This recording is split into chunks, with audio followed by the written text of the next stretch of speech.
नमस्कार। कार्यक्रम फ्रन्टलाइन डिबेटको यो नयाँ श्रृङ्खलामा यहाँलाई हार्दिक स्वागत छ। म विमलपुरी। दर्शकबिन, यति बेला लुम्बिनी प्रदेशको राजनीतिमा फेरि नयाँ मोड थपिएको छ। हिजो मात्रै प्रदेश प्रमुख नयाँ आउनुभएको छ।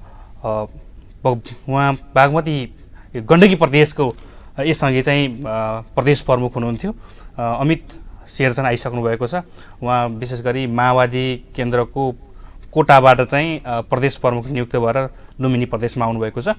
यो सँगै विशेष गरी विपक्षी गठबन्धन माओवादी केन्द्र, नेपाली काङ्ग्रेस, जनता समाजवादी पार्टी र राष्ट्रिय जनमोर्चाले चाहिँ अल्पमतको सरकारले बहुमतमाथि शासन गरेको भनेर बारम्बार सदनभित्र बाहिर आवाज उठाउँदै आएका थिए। त्यही आवाजलाई अल्पमतको सरकारलाई चाहिँ बहुमत नपुगेको सरकार मुख्यमन्त्री शङ्कर पोखरेललाई चाहिँ प्रदेश प्रमुख धर्मनाथ यादव पूर्व प्रदेश प्रमुख हुनुहुन्थ्यो, उहाँले चाहिँ नियुक्ति गरेको भनेर जोडतोडले विरोध गर्दै आइरहेका थिए।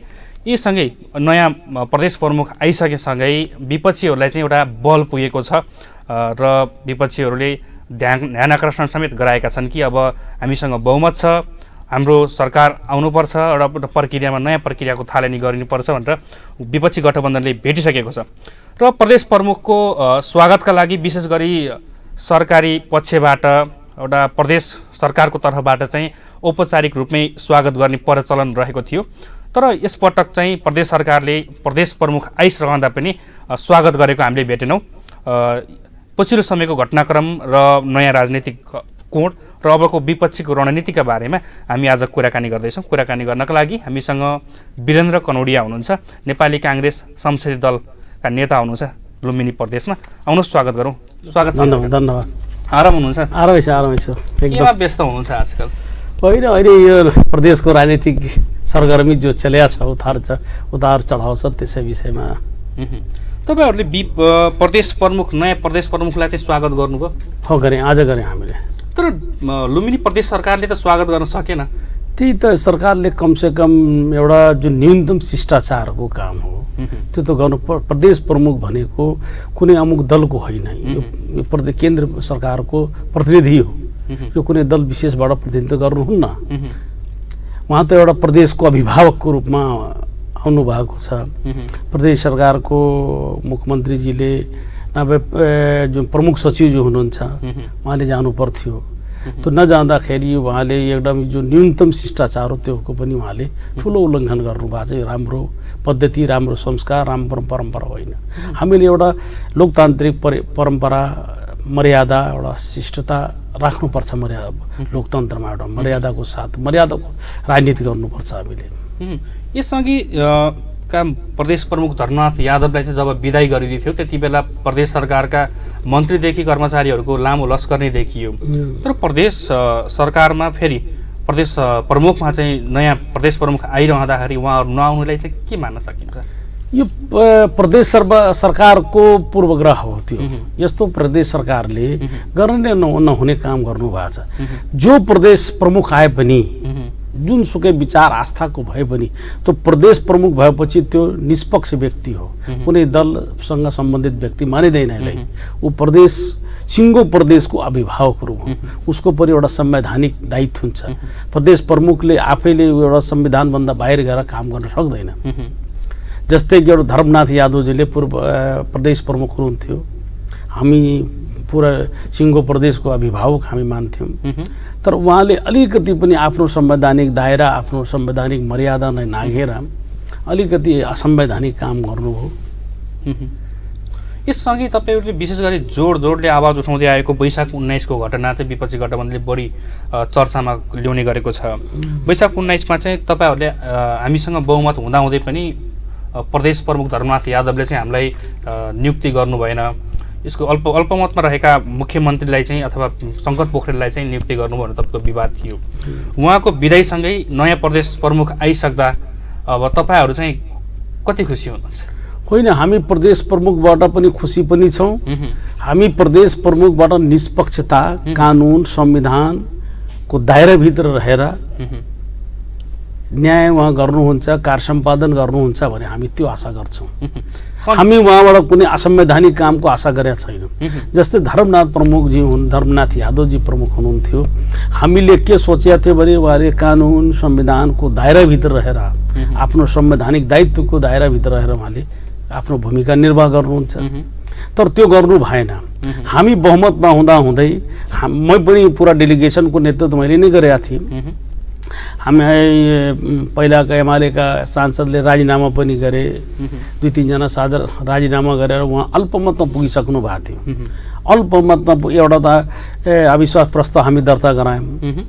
वैशाख 19 गतेको लागि अधिवेशन पनि बोलाइयो। 1 बजे अधिवेशन बोलाइएछ, उहाँ बिहानै 9-10 बजे उहाँले राजीनामा दिएर उहाँ अर्को 168(1) अनुसारको सरकार बनाउनलाई, जबकि अल्पमतमा हुनुहुन्थ्यो, त्यो दिन पनि उहाँ अल्पमतमा हुनुहुन्थ्यो। अल्पमतमा हुँदै पनि उहाँले बहुमतको दाबी पेश गरेर उहाँले सरकार बनाउनु भयो। त्यो पनि गलत थियो। हामीले त 42 जनाको सिग्नेचर गरेर प्रदेश प्रमुखलाई दियौँ। प्रदेश प्रमुखज्यूलाई पनि भने हामी आउँदैछौँ, हाम्रो यो 42 जनाको दाबी छ, तपाईँ हाम्रो सरकार बनाउने हाम्रो गठबन्धनका नेता जसले प्रस्तावित मुख्यमन्त्री कुलबहादुर केसीलाई मुख्यमन्त्रीको लागि हामी अगाडि सारेका छौँ, उहाँले तपाईँ मुख्यमन्त्रीमा गर्नुहोस्। हामी 42 जना शरीर तपाईँ कहाँ फिजिकली प्रदेश प्रमुखका उपस्थित भएका थियौँ। उहाँले शनाखत गराउनु पर्थ्यो, शनाखत पनि गराउनु, हामी बरु ढाँट्नु भयो उहाँले। ल तपाईँ हामी सरसल्लाह गर्दै, तपाईँको निवेदन आइसकेछ, हामी सरसल्लाह गर्दैछौँ, 2 घन्टाको मलाई पनि टाइम दिनुहोस्। यी बिचमा उहाँले नियुक्ति गरिदिनु भयो। त अलिकति आफ्नो पद दायित्व मर्यादालाई नाघेर उहाँले काम गर्नुभएकोमा हाम्रो त्यति मात्र आपत्ति छ। अरू उहाँसँग व्यक्तिगत कुनै रिस राग द्वेष छैन हामी। अब चाहिँ तपाईँहरूले शनिबार मात्रै नयाँ प्रदेश प्रमुखलाई भेट्नुभयो, भेटेर ध्यान आकर्षण पनि गराउनु भएको छ। प्रदेश प्रमुखबाट चाहिँ कस्तो जवाफ पाउनुभयो? होइन, प्रदेश प्रमुखले के भन्नुभयो भने म कुनै राजनीतिक दलको व्यक्ति होइन, म सबैको साझा प्रतिनिधि हुँ। म सत्ता दलको पनि प्रतिपक्षको सबै राजनीतिक दलहरूको एउटा साझा व्यक्ति हुँ। म सिङ्गो यो प्रदेशकै साझा व्यक्ति हुँ, अभिभावकको रूपमा आएको छु। मैले पनि गर्नुपर्ने काम दायित्वहरू मेरो संविधानभित्र तोकिएको निर्दिष्ट दायराभन्दा बाहिर म पनि प्रदेश प्रमुखले पनि जान सक्दैन। उहाँले बडो प्रश्नसँग भन्नुभयो, संविधानले हाम्रो तोकिएको निर्दिष्ट गरेका हाम्रा अधिकारहरू काम कर्तव्यहरू तोकिएको छ, त्योभन्दा म बाहिर जाँदैन।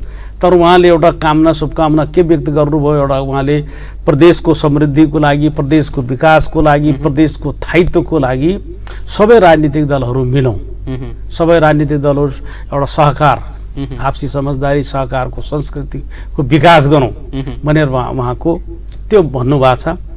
64 वर्ष राजनीतिक उहाँले गरेको एउटा ठुलो राजनीतिक भने वरिष्ठ राजनीतिक व्यक्ति हुनुहुन्छ उहाँ। आस्थाको राजनीतिक 60 वर्ष आफ्नो जीवनको उसमा गर्नुभयो, तर उहाँले कहिले पनि आफ्नो आस्थाबाट डगमग हुनु भएन। हमेसा सिद्धान्तको राजनीति गर्नु, विचारको राजनीति गर्नु, इमान्दारिताको राजनीति गर्नुभयो, न्यायका कानुन संविधानको दायरा मर्यादाभित्र रहेर उहाँले आफ्नो दायित्व सम्पादन गर्नुभएको छ। हामीले त्यही विश्वास गरेका छौँ। उहाँले कानुनको संविधानको दायराभित्र रहेर यसको निकास निकाल्नुहुन्छ। आज मुख्यमन्त्री शङ्कर पोखरेलजी एकदम अस्पष्ट रूपले उहाँ अल्पमतमा हुनुहुन्छ। उहाँ हिजोसम्म त जसपाका 3 जना सन्तोष पाण्डे लगायत 3 जना उहाँले समर्थन बाहिरबाट गरिराख्नु भएको थियो। त्यो आधारमा उहाँले त भन्नु त म त 41 जना हामीसँग छ, हामी बहुमतमा छौँ भनेर दाबी गरिराख्नु भएको थियो, जबकि त्यो थिएन। यो त तपाईँहरूले पहिले पनि दाबी गर्दै आउनुभएको थियो नि। जुनदेखि वैशाखदेखि नै तपाईँहरूको दाबी, तपाईँहरूको मुद्दा नै यही छ। लगभग 3 महिना बितिसक्यो हो होइन, तपाईँहरू अझै पनि त्यसैमा अड्किरहनु भएको छ। न तपाईँहरूको विपक्षी गठबन्धन किन कमजोर भइरहेछ? होइन, विपक्ष गठबन्धन हाम्रो कमजोर छैन, विपक्ष गठबन्धन एकदम मजबुत छ हाम्रो। हाम्रो विपक्षी गठबन्धनमा कहीँ कुनै कतै केही तलमाथि छैन। तर जो व्यक्ति मुख्यमन्त्री हुनुहुन्छ उहाँले कानुन नमान्ने, संविधान नमान्ने, कानुनभन्दा माथि सम्झने, आखिर हामी निकास कसरी खोज्ने हो? कानुनको दायराभित्र खोज्ने हो, संसदीय मर्यादा मूल्य मान्यता मर्यादाभित्र खोज्ने हो। यो कुनै बल जफ्ती गरेर, लडाइँ गरेर, झगडा गरेर त आउने चिज होइन। हामीले त कानुनकै बाटो खोज्ने हो, संसदकै बाटो खोज्ने हो। तर प्रदेश प्रमुखजीले त्यति बेला न्याय गर्नु भएन। अब हामी आशा गरेका छौँ कि नयाँ प्रदेश प्रमुखजीले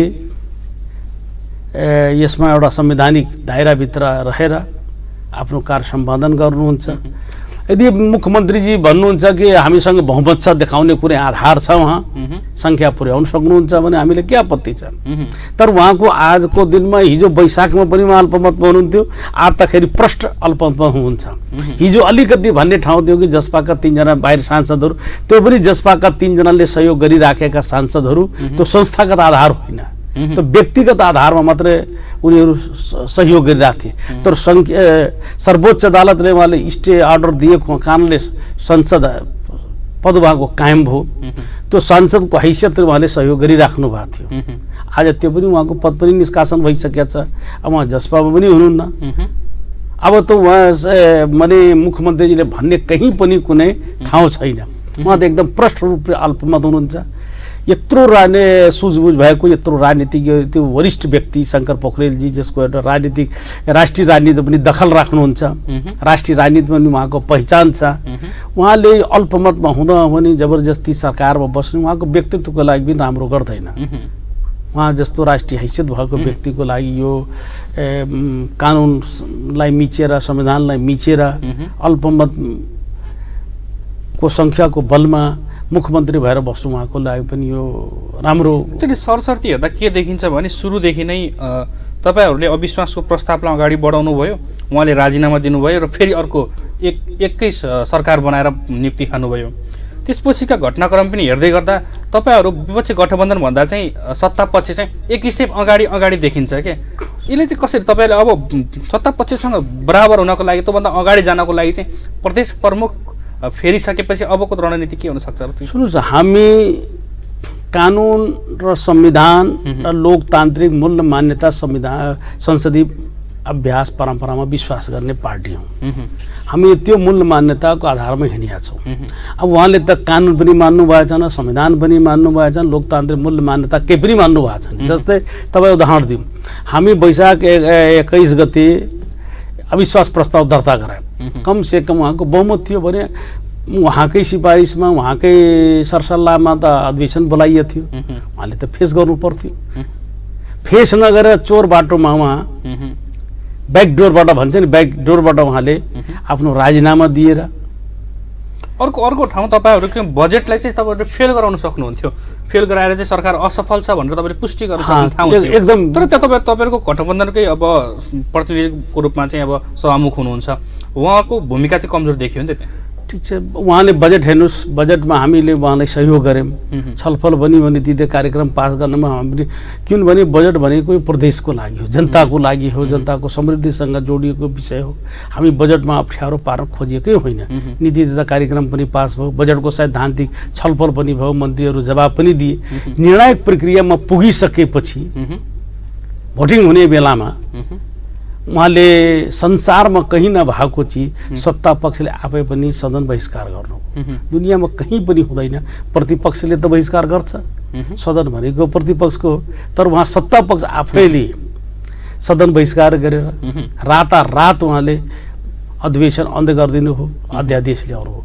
यसबाट के प्रमाणित हुन्छ भने कि यदि उहाँको त्यो दिन बहुमत थियो भने उहाँले निर्णायक प्रक्रियामा गइसकेको चिजलाई त पास गराउन सक्नुहुन्थ्यो। उहाँले भाग्नु पर्ने, संसद बहिष्कार गर्नुपर्ने त आवश्यकता कहाँ थियो? उहाँ त्यो दिन पनि अल्पमतमा हुनुहुन्थ्यो। त्यो बजेट असफल हुन्छ, बजेट फेल हुन्छ, त्यो डर भएले उहाँ रातारात अर्कोतिर फेरि मुख्यमन्त्री शङ्कर पोखरेल आफैले 1 मिनट पनि म नैतिकताको आधारमा म चाहिँ बस्दिनँ, यदि मसँग चाहिँ सांसद सङ्ख्या पुग्दैन भने अल्पमतमा म पर्छु भनेर यतातिर त्यो पनि भन्नुभएको छ। र हालचालै पनि सरकारका प्रवक्ता बैजनाथ चौधरीले आफैले हामीसँग स्पष्ट बहुमत छ, अब चाहिँ हामी विश्वासको मत लिउँछौँ भनेर बोलिसक्नु भएको छ। विश्वासको मत लिउला नलेला के देख्नुहुन्छ तपाईँ? अब सुन्नुहोस्, मुख्यमन्त्रीजीले संसदको रोस्टेममै उभिएर अल्पमत भएपछि, बहुमत हामीसँग नभएपछि 1 मिनट पनि हामी नैतिकताको दृष्टिकोणले मुख्यमन्त्री पदमा बस पनि मिल्दैन, हामी बस पनि बस्दैनौँ भनेर रोस्टेममा उभिएर भन्नुभएको छ। त्यो त आज पनि रेकर्डेड छ, त्यो संसदको सम्पत्ति हो। साथसाथ अहिले मैले पनि सुने बैजनाथ चौधरीज्यू जो अर्थमन्त्री हुनुहुन्छ उहाँले के भन्नुभएको थियो, हामी छिटै नै विश्वासको मत लिन्छौँ, त्यो प्रक्रिया हामी अगाडि बढाउँछौँ।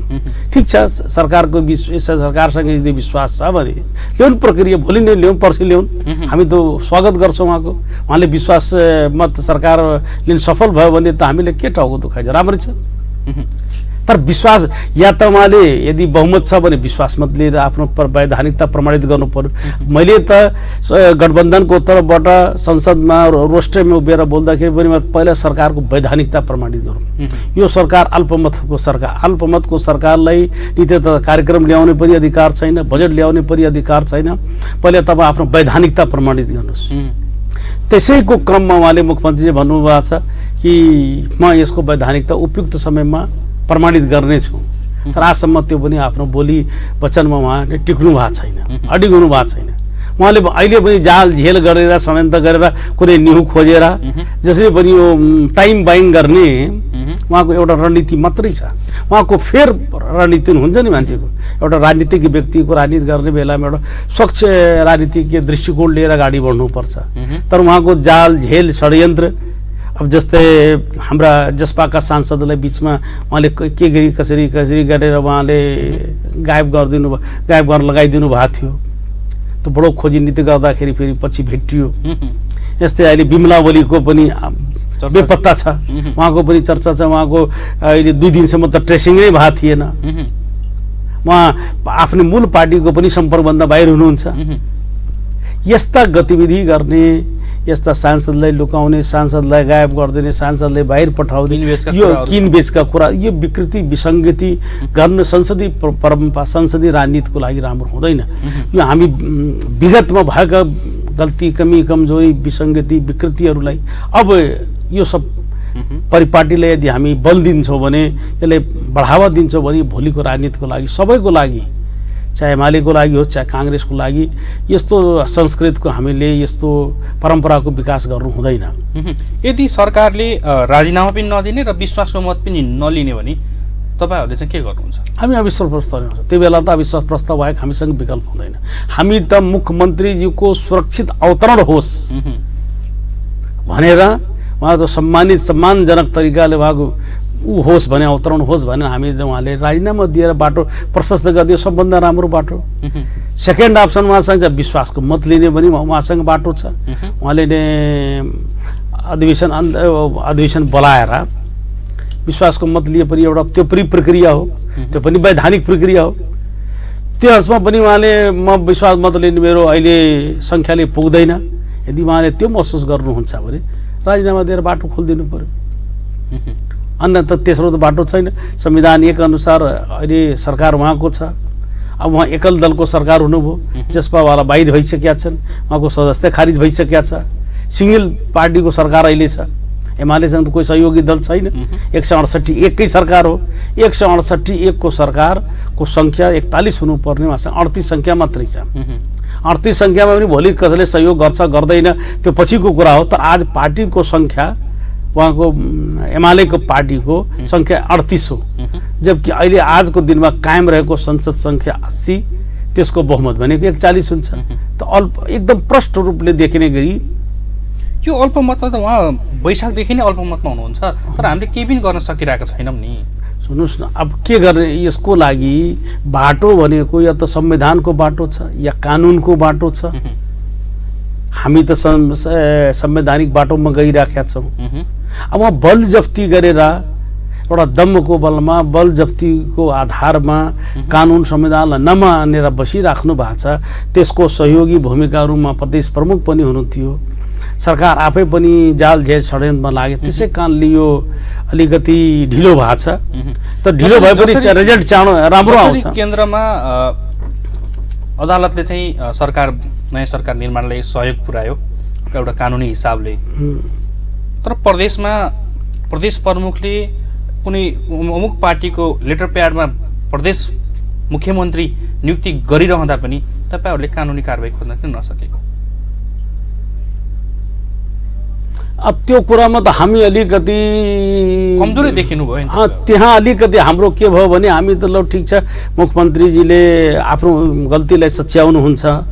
हामी एउटा विश्वास के गरेका थियो भने मुख्यमन्त्री यत्रो वरिष्ठ व्यक्ति हुनुहुन्छ, उहाँले यस्तो किसिमको प्रदेश प्रमुखले पनि पार्टीकै लेटर प्याडमा जो उहाँले निवेदन दिनुभएको थियो त्यो निवेदनमै उहाँको नियुक्ति दिएको त्यो बडो अचम्म लाग्यो। अचम्म यहाँसम्म लाग्यो प्रदेश प्रमुखले आफै मुख्यमन्त्री कार्यालयमा गएर उहाँको शपथ गराउनु भयो, त्योभन्दा पनि दुर्भाग्य कुरा हुन सक्छ? यो राजनीतिक संस्कार भएको व्यक्ति चाहे मुख्यमन्त्री कहिले यस्तो काममा उहाँले सुहाउँछ? त्यो अहिले प्रदेश प्रमुख कहाँ गएर शपथ गर्ने जुन एउटा सर्वमान्य सिद्धान्त छ त्यस परम्पराको विपरीत उहाँले, त्यो पनि हामी मुख्य प्रदेश प्रमुख कहाँ गयौँ, पुरा सारा सांसदहरू गयौँ, उहाँले हामी अनुरोध गऱ्यौँ कि हामी बहुमतमा छौँ, हामीले पनि उहाँले झुक्क्याएर हामीले पनि एउटा ढाँटेर ल तपाईँहरू बस्नु हामी कानुनी सल्लाह गर्दैछौँ, हामीले पनि झुक्क्याउनु भयो।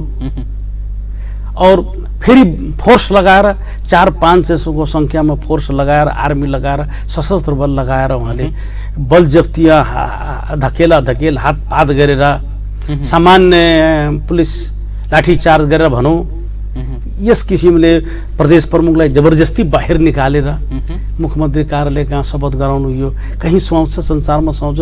यो देशमा सुहाउँछ? न प्रदेश प्रमुखको लागि सुहाउँछ न मुख्यमन्त्रीको लागि सुहाउँछ। यो हदै दुर्भाग्यको काम मुख्यमन्त्रीजीले पनि गर्नुभयो। यति खेदजनक काम छ कि जति यसको भर्सना गरौँ कम हुन्छ।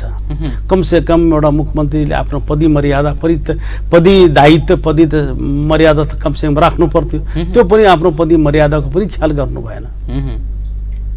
यही विकृति विसङ्गति जुन आज 3 महिनादेखि तपाईँहरू भन्नुभयो 3 महिनादेखि विपक्षी दल बहुमतमा हुँदै पनि गठबन्धन हामी बहुमतमा छ तर हामी सरकारमा पुग्न सकेका छैन। नपुग्न सकेको एउटा अब जस्तै तपाईँ केपी ओलीजीको आपसमा पार्टीमा त बिग्रा उहाँको त पहिले भइसकेको थियो। सालभरदेखि सङ्घर्ष गर्दै सालभर पछि केपी ओली सरकारलाई गठबन्धनले हटाइयो। त्यसको लागि सालभर लाग्यो। माधव नेपालजी र तपाईँको यिनीहरूको गठबन्धन जो थियो गठबन्धनले त सालभरदेखि यो सरकारलाई प्रतिगमनको सरकार हो, प्रतिगमनकारी सरकार हो, यसलाई यसको विस्थापन गर्नुपर्छ, यसको बाटो खोल्नुपर्छ, राजीनामा दिनुपर्छ, सालभरदेखि त प्रयास गरे हो।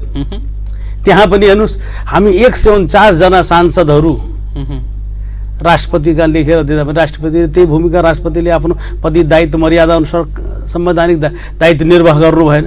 राष्ट्रपतिले पनि त्यहाँ अलिकति संविधानको दायरा नाग्नु भयो उहाँ।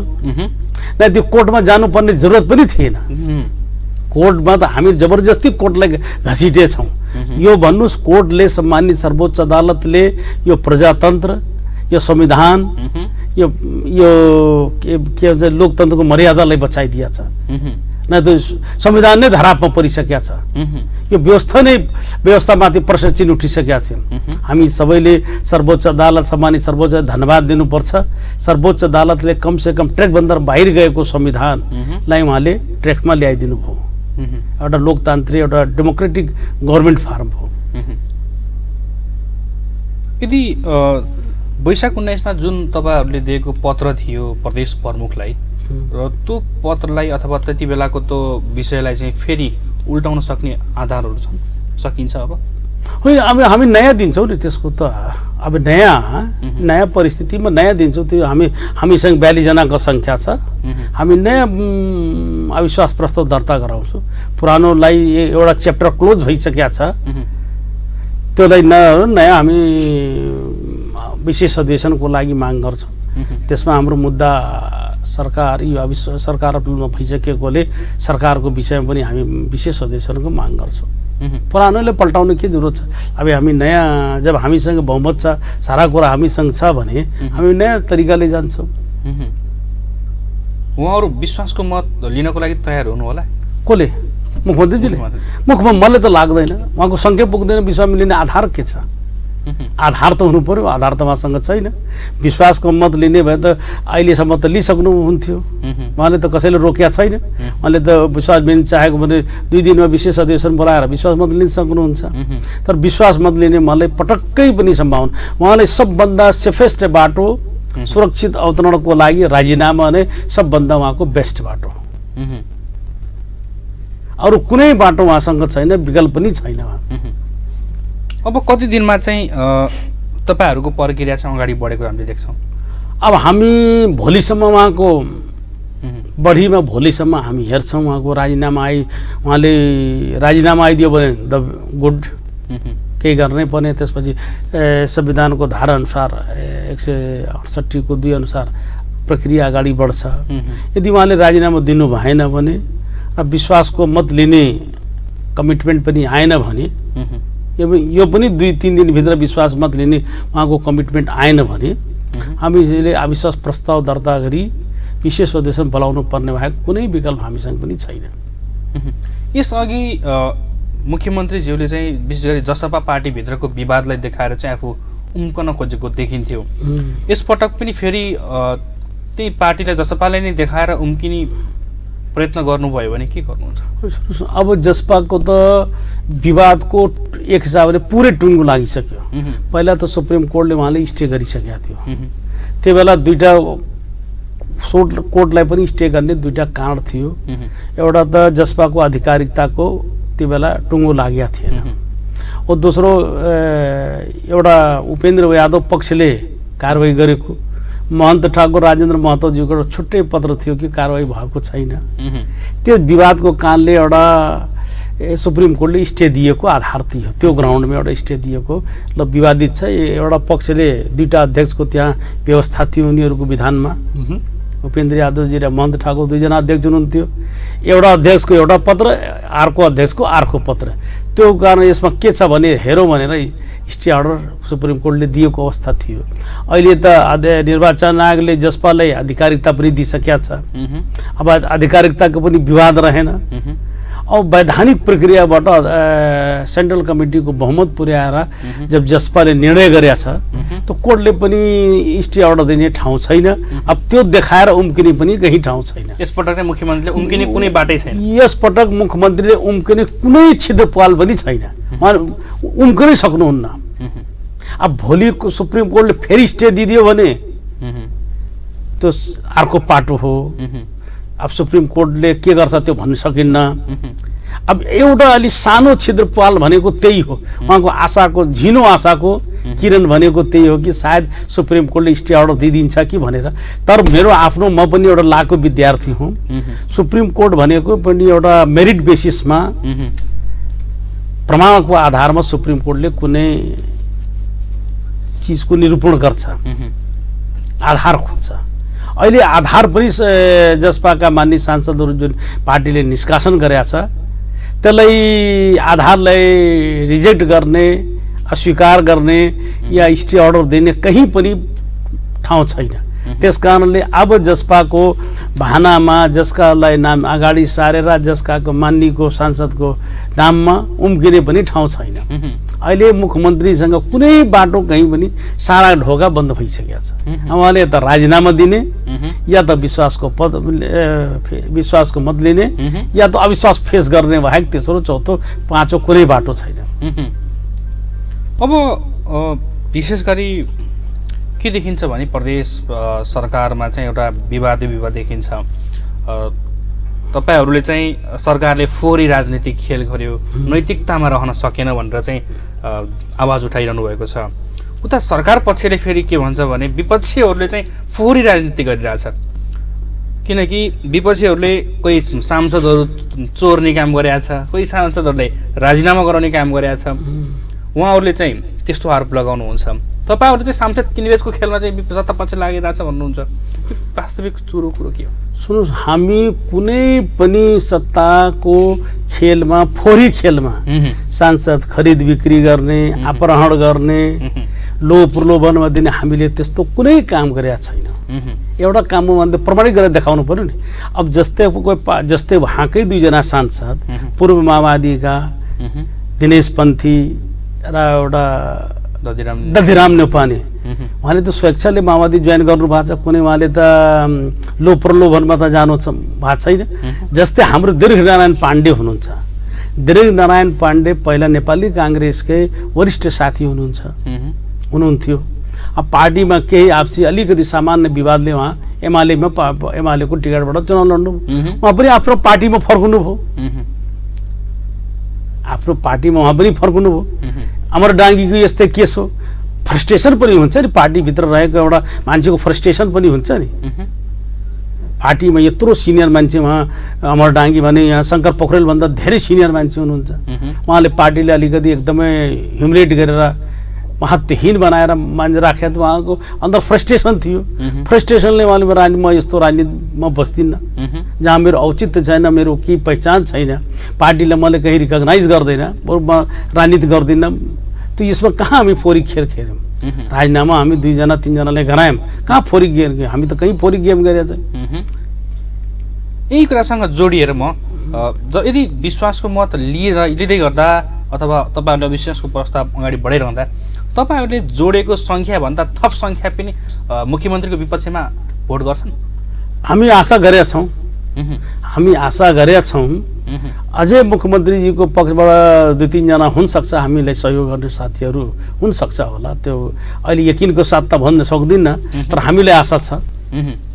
हामी 42 जनामा 1 जना पनि तलमाथि हुँदैन, त्यो त म एकदम पुरा विश्वासको साथमा, यदि हामीले कन्फिडेन्स छ 42 जना भएको साथीहरू हामी टोटली इन्ट्याक्ट छौँ साथीहरू, त्यसमा तलमाथि हुने कुरा छैन।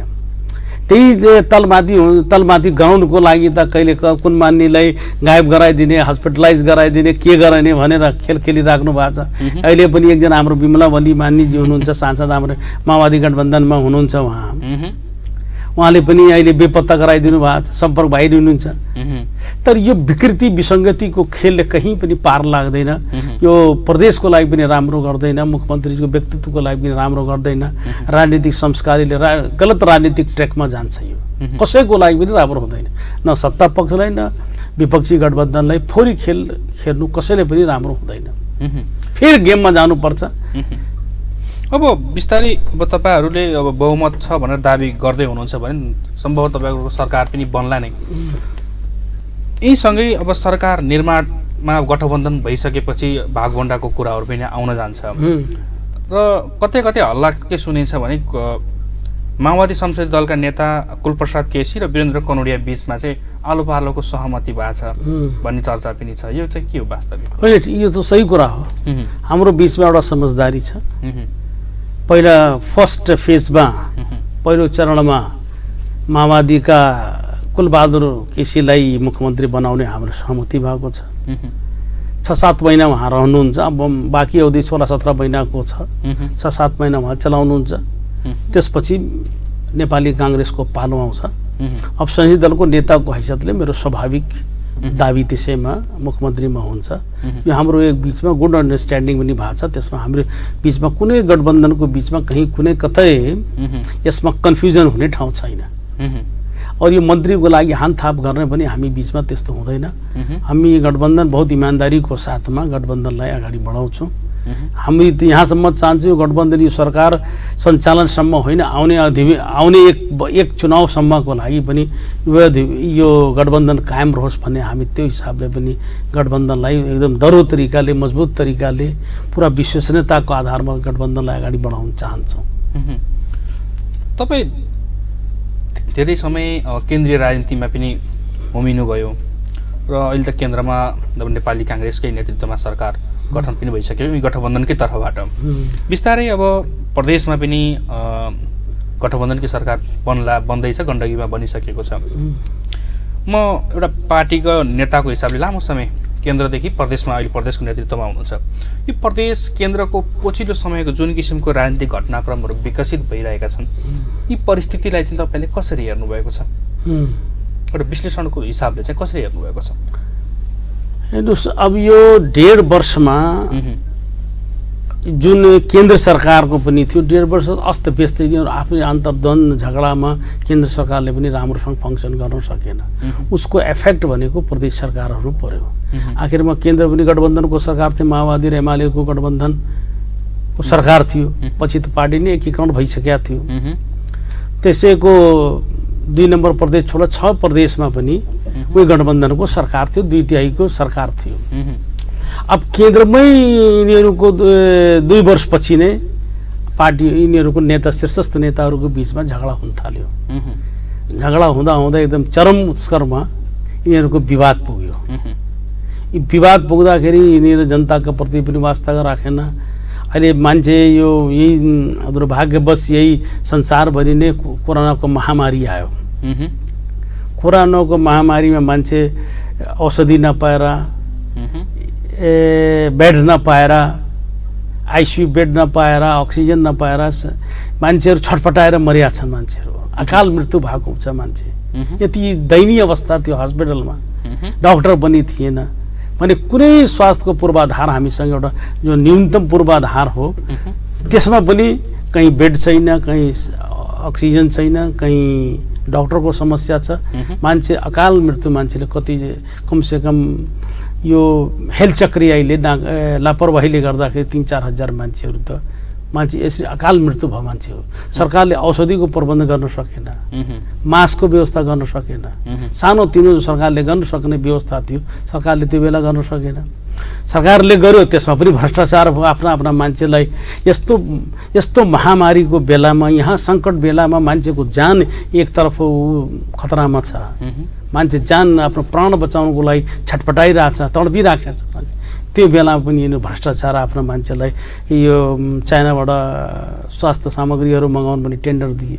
यो सरकारले 1.5 वर्षसम्म सरकारको त एकदम अस्तव्यस्त सरकारहरू देशलाई धेरै पछाडि धकेलिसके। यिनीहरू त्यसैको असर प्रदेशमा थियो। त्यसैको पुरा इफेक्ट जुन थियो प्रदेशमा थियो। 1.5 वर्षदेखि प्रदेश सरकार पनि अस्तव्यस्त, 1.5 वर्षदेखि तपाईँको केन्द्र सरकार पनि यिनीहरूको आन्तरिक झगडा द्वन्द्व विवादमै सरकार पूरा आफ्नो सारा स्रोत साधन शक्ति सारा यसैमा लगाएको थियो। तपाईँ हेर्नुहोस् माधवजी प्रचण्डजी एक तरफ, एमाले का केपी ओली 50-50 हजार मान्छेको जुलुस, देशमा महामारी छ, आफ्नो दुईटै ग्रुपले शक्ति प्रदर्शन गरिराखेका छ। 50-50 हजार मान्छे, 40-40 हजार मान्छेमा शक्ति भिडको प्रदर्शन भइरहेछ। यही सारा शक्ति, यही पूरा यदि जनताको जान यो धन बचाउनको लागि गरेको भए मुलुक कहाँबाट कहाँ पुग्थ्यो। यो मान्छे त मर्यो कोरोनाबाट अलग, भोकबाट पनि तडपेर मान्छे मरे। सरकारको दायित्व हुन्छ आफ्नो नागरिकको भोकको कोही नागरिक नहोस्। मैले काठमाडौँकै सडकमा देखेँ बिहान साँझको बेलामा 500 सामाजिक संस्थाहरू भात खुवाइराखेका छन्। इन्डियामा हेर्नुहोस् यो कोरोनाको बेलामा बेरोजगार भएका, रोजगारी नपाएका मान्छे, खानलान नपाएका मान्छे सरकारले राहत दिया छ, सरकारले खाद्यान्न दिया छ, सरकारले नगद अनुदान दिया छ। यो सरकारको दायित्व हो हाम्रो नागरिकको जानको रक्षा गर्नको लागि, उनको भोको पेट कोही नसुतोस्। सरकारको दायित्व हो कि होइन? यो त सरकारको मुख्य दायित्व, प्राथमिक दायित्व मध्ये यो पर्छ। प्रत्येक नागरिकको स्वास्थ्यको रक्षा गर्ने, स्वास्थ्य सुविधा उपलब्ध गराउने, शिक्षा उपलब्ध गराउने यो सरकारको प्राथमिक दायित्वभित्र हो। सरकारले त्यति पनि वास्ता गरेन। यो सरकारलाई त हामी अब के शब्द भनौँ, यो सरकार त अब गइसकेका छ। तर यो सरकार निगम्मापन जस्तो नालायकी पनि देशलाई गद्दारी गरेका छन्, देशका नागरिकसँग बेइमानी गरेका छन्। यस्ता काम यिनीहरू 1.5-2 वर्षको बिचमा गरे। संविधान त कहाँ, संविधान त अस्त व्यस्त पार्दैछ। संविधान नै ट्र्याकभन्दा बाहिर गइसकेका थिए यिनीहरू। अहिले व्यवस्थामै अब प्रश्न चिन्ह खडा भइसकेका थियो। यो विकृति देशमा आइसकेका थियो।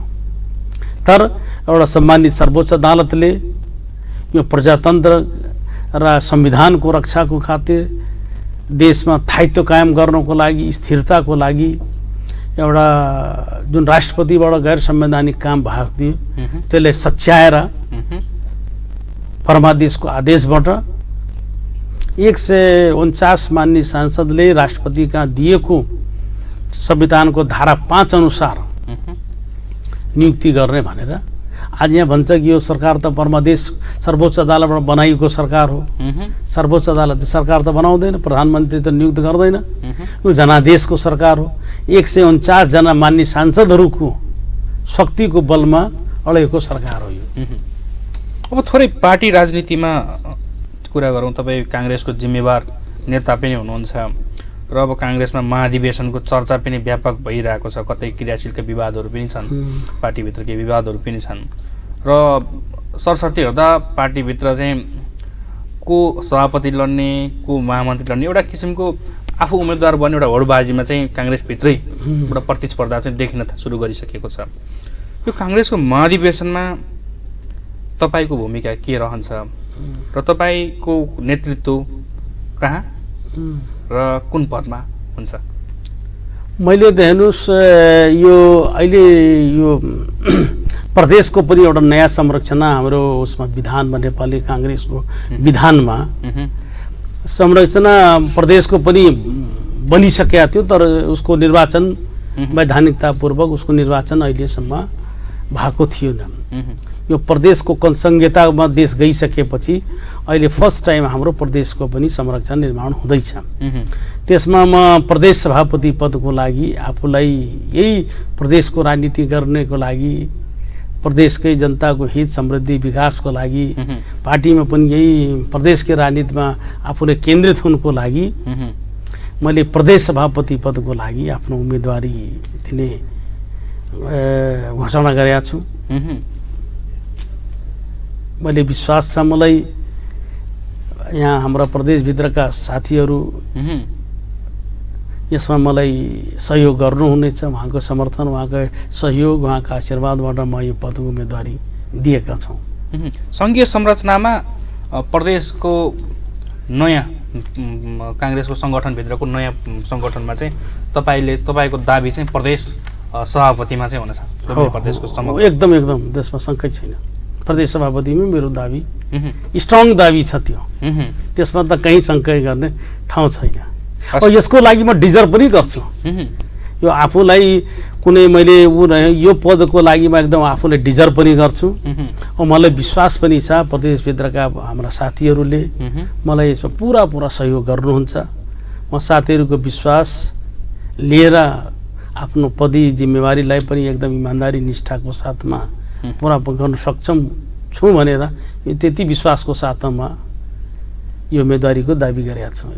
यो पछिल्लो समय जसरी नेकपा एमाले भित्र एउटा विवाद देखिएको छ, एक पक्ष एउटा पक्ष र अर्को पक्ष दुईटाको तनाव छ, समानान्तर कमिटीहरू गठन भएका छन्, एउटा पार्टीभित्रको अन्डरस्ट्यान्डिङमा कमजोर हुँदाखेरि त्यस्तो देखिएको छ।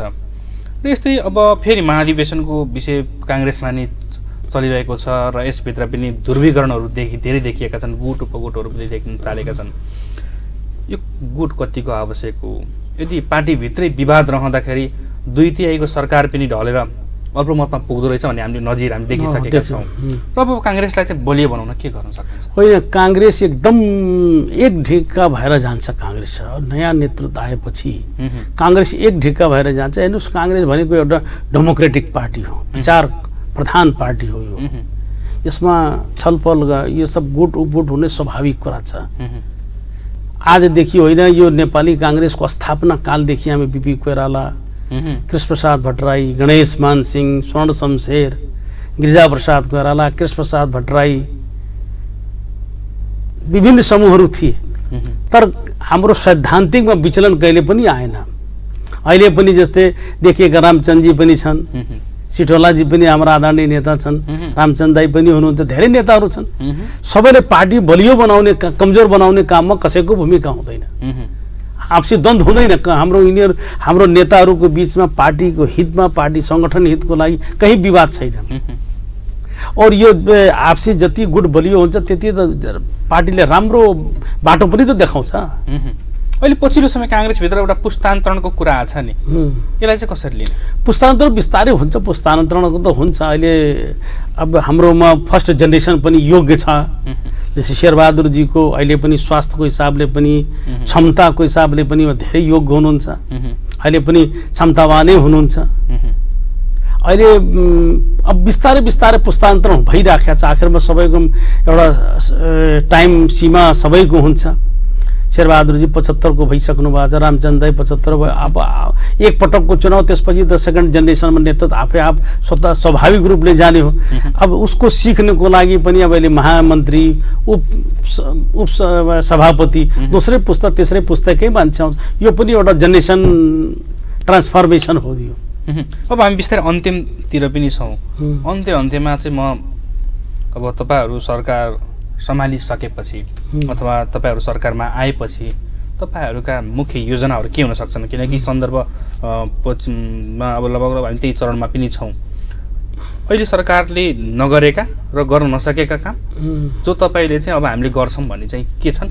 छोटकरीमा बताइदिनु। होइन, हामीले त पहिला यो सरकारले जो विकृति विसङ्गतिहरू सरकारले गरे त्यसलाई सच्याउने काम एउटा गर्छौँ। अब हामी आफ्नो पार्टीगत इन्ट्रेस्टलाई उ गरेर प्रदेशको समृद्धि, प्रदेशको विकास, प्रदेशको लाई साक्षी राखेर हामीले आफ्नो योजना बनाउँछौँ।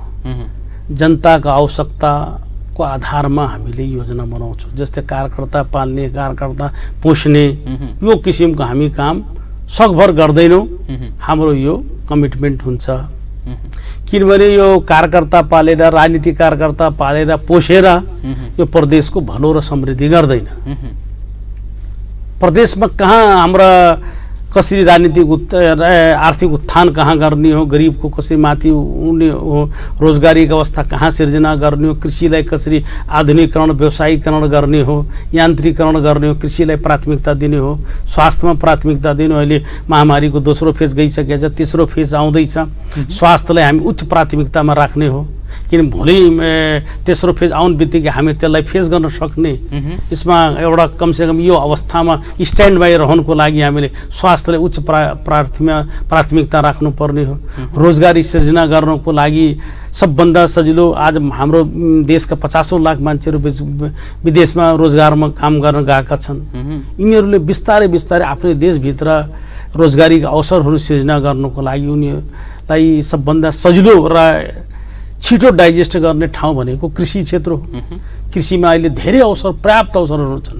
आज कृषि हेर्नुहोस्, कृषि त हाम्रो अन्नको भण्डार हो। यो आज हामी आफ्नो देशमा सब्जीमा तपाईँ आलु, तरकारी, प्याज, फल फुलदेखि लिएर चामल, गहुँसम्म हामीले इन्डियाबाट मगाउनु परेको छ। एउटा पुरा सालको डाटा हेर्नुहुन्छ भने 5-7 खरबको हामीले खाद्यान्न पदार्थ मगाउनु पर्छ। जबकि हाम्रो देशमै यी सब कुरा हामी गर्न सक्छौँ। यत्रो राम्रो जलवायु छ, यत्रो राम्रो हावापानी छ। आज सारा यङ जेनेरेसनहरू, युवा जेनेरेसनहरू सब विदेश छन्, गाउँमा बुढापाकाहरू मात्रै छन्। अब सरकारले यस्तो नीति बनाउनु पर्यो हाम्रा देशमा रोजगारीको अवसर सिर्जना गर्नको लागि, विदेशमा गएका हाम्रा नेपाली दाजुभाइहरूले आफ्नो देशमा फर्काउनको लागि, उनीहरूले कहाँ व्यवस्थापन गर्नको लागि सबभन्दा व्यवस्थापन गर्न सजिलो उपाय भनेको कृषि क्षेत्र हो। सानातिना उद्योगहरूमा 2 लाख, 4 लाख, 5 लाख लगाएर सानातिना उद्योगहरूमा उनीहरूलाई हामी यही रोजगारीको अवसर सिर्जना गर्न सक्यो भने रोजगारीको पनि अवसरहरू धेरै सिर्जना हुन्छ। स्वास्थ्यको मैले भनिसकेँ। यस्तै शिक्षामा आज यो शिक्षाको युग हो, विज्ञानको युग हो। शिक्षालाई हामी उच्च प्राथमिकता दिनुपर्ने हो। गरिबी देशमा छ, गरिबीलाई निवारणको लागि हामी के गर्न सक्छौँ? अहिले त मुख्यमन्त्री कोषमा ग्रामीण रोजगार भनेर अरबौं रुपियाँ राख्छ, त पैसा सब कार्यकर्ता पाल्नेमा जान्छ। आज त्यो 1 करोड रुपियाँ हामी कन्स्ट्रक्टिभ काममा लगायो भने त हामी धेरै कुरा गर्न सकिन्छ नि। उनीहरू व्यवहारिक व्यवसायिक शिक्षा दिने, ट्रेनिङ दिने, उनीहरूलाई रोजगारका अवसरहरू सृजना गर्ने, त्यो सब काममा होइन।